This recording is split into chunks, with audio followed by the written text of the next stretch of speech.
Hello বন্ধুরা, মনের মানুষ চ্যানেলের পক্ষ থেকে আমি মাফি। আমাদের চ্যানেলে নতুন নতুন গল্প শুনতে হলে আমাদের চ্যানেলটি সাবস্ক্রাইব করে সাথেই থাকুন। আর লাইক, কমেন্ট ও শেয়ার করতে মোটেও ভুলবেন না কিন্তু। ধন্যবাদ সবাইকে। একদিন বিকালে শাওন বাসায় আসে। আলো যখন কাজ করছিল। আলো আলো জি আসি। আলো রুমে আসার পর আলোর হাতে একটা প্যাকেট ধরিয়ে দিয়ে বলে, তোমার জন্য উপহার। আলো খুশি হলো। এই 1.5 বছরে প্রথম শাওন তাকে কিছু কিনে দিল। প্যাকেট খুলে দেখলো একটা ছোট ডায়মন্ডের নাকফুল। আলো এতদিন পাথরের নাকফুল পরতো। শাওন বলল পড়তে, আলো বলল পরে পড়বে। এরপর শাওন দোকানে চলে গেল। আলোর অনেক খুশি লাগছে। প্রায় 5 মিনিট ধরে নাকফুলের দিকে চেয়ে আছে। অন্যদিকে আধার এলাকায় একটা দোকান নিল, ওষুধের দোকান। সে খেয়াল করলো এলাকার সব আছে, কিন্তু ওষুধের জন্য অনেক দূরে যেতে হয়, তাই সে এই দোকান দিল।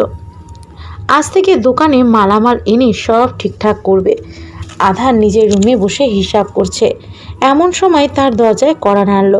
আধার দরজায় তাকায় দেখলো তার ভাবি দাঁড়িয়ে আছে। ভাবি, আপনি? আসতে পারি? হ্যাঁ আসুন, কোনো দরকার? ভাবি এসে বলল, আধার ভাইয়া আপনার সাথে কিছু কথা ছিল। হ্যাঁ বলুন, কি হয়েছে? ভাইয়ার সাথে কি ঝগড়া হয়েছে নাকি? না, তেমন কিছু না। আসলে আমার বিয়ের 5 বছর হলো। আপনাকে দেখছি আপনি খুব চুপচাপ থাকেন। হঠাৎ করে একদিন বললেন বিদেশ চলে যাবেন, পড়াশোনা করবেন না। তোহা আপনার ভাই আপনাকে তার কাছে নিয়ে গেল। সেখানে 4 বছর থাকলেন। অনেক ছুটি থাকার পরও দেশে আসেননি। একটাই কথা, টাকা কামাতে হবে। এরপর 1 বছর আগে আসলেন আর হুট করে সিদ্ধান্ত নিলেন বিয়ে করবেন না। ঠিক বুঝতে পারলাম না কি হয়েছে, খুলে বলুন। আমাকে ভাবি নয়, বড় বোন বা বন্ধু মনে করুন। আধার চুপচাপ তার ভাবির কথা শুনছিল। একটা দীর্ঘশ্বাস ছেড়ে বলা শুরু করলো, আমি একজনকে ভালোবাসি, এখন থেকে নয়। যখন আমার বয়স 7 বছর তখন থেকে। আমরা একই ক্লাসে পড়তাম, সমবয়সী আমরা। সে আমার থেকে 2 মাসের বড়। ছোটবেলায় এই কথা আমাকে বারবার মনে করিয়ে দিত। হালকা চাপা স্বভাবের ছিল, কিন্তু আমার সাথে কথার ঝরিয়ে পড়তো। আমাকে সবসময় বকা দিত, কারণ সে আমার বড় ছিল, তাও 2 মাসের। এই কথা দিনে 15 বার আমাকে শোনাতো। এতদিনের মনের চাপা কষ্টগুলো আজ বলতেই যাচ্ছে কাউকে বলেই আধার হাসছে। ভাবি অবাক চোখে তাকিয়ে আছে। এই প্রথম আধারকে হাসতে দেখলো।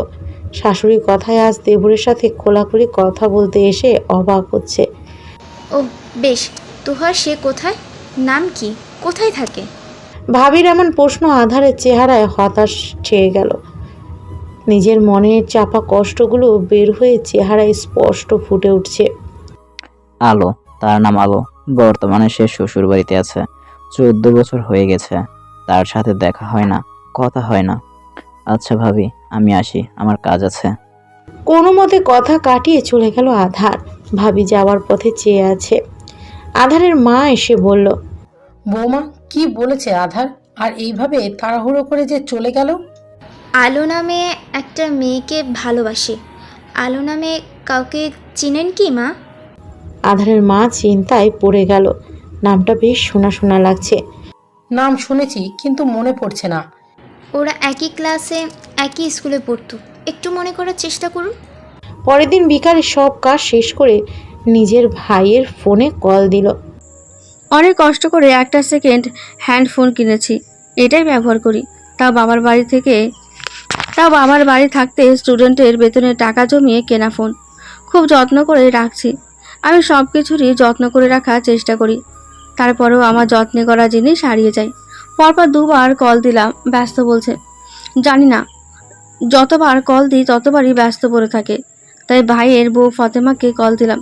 মেয়েটা গর্ভবতী, কেমন আছে খোঁজ খবর নিই। 2 বার রিং হওয়ার পর রিসিভ হলো। আসসালামু আলাইকুম ফাতেমা। আমি ফতেমের মা বলছি। কেন কল দিয়েছো আর কি চাই? ভাইয়ের কাছ থেকে খালি নেয়ার মধ্যে আছো, দেওয়ার মধ্যে নাই। জামাই কত কষ্ট করে কাজ করে, টাকা জমাচ্ছে ফতেমার ডেলিভারির জন্য, আর তুমি লোভী মেয়ে আমার মেয়ের সুখ দেখতে পারো না, তাই না? আন্টির কথা রাগামাতা বুঝতে না পেরে ওনাকে থামিয়ে জিজ্ঞেস করলাম, আন্টি কি বলছেন? আমি কিছুই বুঝতে পারছি না, আমাকে বুঝিয়ে বলুন। কি বলবো? তোমার জামাইকে যে পাঠিয়েছো টাকার জন্য, তোমার জামাই এসে বলেছে তোমার নাকি কিছু টাকা লাগবে চিকিৎসার জন্য। নিজে তো বাচ্চা জন্ম দিতে পারোনি, আবার আমার মেয়ের বাচ্চা হবে তাই হিংসা হচ্ছে, তাই না? লোভী মেয়ে, হিংসুটে, অলক্ষী কোথাকার। আরও অনেক কথা শুনিয়ে ফোন কেটে দিল। আলোর চোখের কোণে নোনা জল জমে গেল, তা গড়িয়ে পড়ার আগেই মুছে ফেলল। বাবার মৃত্যুর জন্য আমাকে যখন দায়ী করেছিল প্রচুর কেঁদেছিলাম। এরপর যখন স্কুলে যেতে পারবো না তখন কেঁদেও কারো মন গলাতে পারিনি। মানুষ আমাকে সবসময় অলক্ষী বলতো। এইসব আস্তে আস্তে সয়ে গেছিল। পৃথিবীতে দুজন আমায় সবচেয়ে বেশি ভালোবাসতো, এক আমার বাবা, আরেকজন সে যে আমার থেকে 14 বছর আগেই অনেক দূরে চলে গেছে। তার দেখা আর মেলেনি। বাবার মারা যাওয়ার পর নিজেকে এতটাই গুটিয়ে নিয়েছিলাম যে প্রয়োজন ছাড়া কোথাও যেতাম না। মানুষ তো বাদই দিলাম, আমার মা ও দাদির কথা শুনতে শুনতে তিক্ত হয়ে গিয়েছিলাম। আসলে বাবা থাকলে হয়তো আজ আমি অনেক খুশি থাকতাম। বাবাকে আমার অবস্থার কথা বললে দৌড়ে আমায় নিতে চলে আসতো, কিন্তু নেই, কেউ নেই আমার।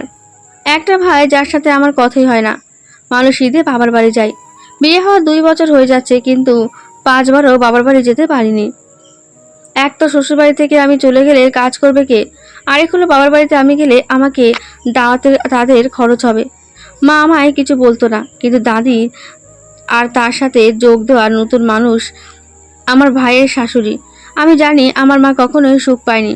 পাবে কিভাবে? প্রথমে যে আমার জন্ম হলো কন্যা সন্তানের, সুখের আবেশে পেয়েছে আমার ভাই হওয়ার পর আমার মাকে মাথায় তুলে দিল। এখন হয়তো আমার জন্য মা কষ্ট পায়। রূপা আপু আমার বরকে পছন্দ করত, তা আমি আগেই বুঝে গিয়েছি। তারপরও কিছু বলিনি, কারণ আমার বরের মেয়ের নেশার চেয়ে টাকা ও জুয়ার নেশা আছে। জুয়া খুবই ভয়ঙ্কর নেশা, মানুষকে তছনছ করে দেয়। রূপাকে আমার বর পছন্দ করে না, কারণ তার বোনেদের সাথে কখনোই ভালো ব্যবহার করেনি। তাই উনি আমায় বিয়ে করে যাতে তার বোনেরা ভালোভাবে থাকতে পারে বাবার বাড়ি আসার পর। উনি নিজের বোনেদের অনেক ভালোবাসে, আমায় কখনো অসম্মান করেনি। কিন্তু ওই যে জুয়ার নেশা, যার ফলে আজ উনি আমায় না বলে ভাইয়ের কাছ থেকে টাকা চেয়ে নিয়ে আসছে। নিশ্চয়ই জুয়ায় হেরেছে। রাতে শাওন বাসায় আসে, তাকে পানি দিয়ে তার কাছে বসেছি। আমার ভাইয়ের কাছ থেকে কত টাকা নিয়ে এসেছেন আপনি? ও তাহলে তোমার ভাই বলে দিয়েছে? হ্যাঁ নিয়েছি, টাকা আর তোমার জন্য তো নিয়েছি। ওই যে তোমাকে উপহার দিলাম নাকফুলটা, মনে করো তোমার ভাইয়ের দেওয়া উপহার। যাও গিয়ে খাবার নিয়ে আসো, প্রচুর খিদে পেয়েছে। বলেই বাথরুমে চলে গেল শাওন। আলো চুপ হয়ে আছে, কেমন মানুষ ইনি, ছি। পরের দিন বউ, আমার ব্লাউজটা সেলাই হয়েছে? আলো কিছু না বলে ব্লাউজ তার হাতে দিয়ে দিল। বাবার বাড়ি থেকে নিজের সেলাই মেশিনটা নিয়ে এসেছিল, কারণ ওখানে দুটো সেলাই মেশিন, একটা মায়ের জন্য আর একটা নিজের জন্য। কয়েক ঘন্টা পর শাওন বাসায় এসে তার মায়ের রুমে গেল। মা কি হয়েছে? ফোন করে আসতে বললে কেন? তোর বউ কি করছে জানোস? আবার কি হয়েছে? রহমান চাচার বউ এর কাছে তোর বউ তার সেলাই মেশিন বিক্রি করে বাবার বাড়ি গেছে।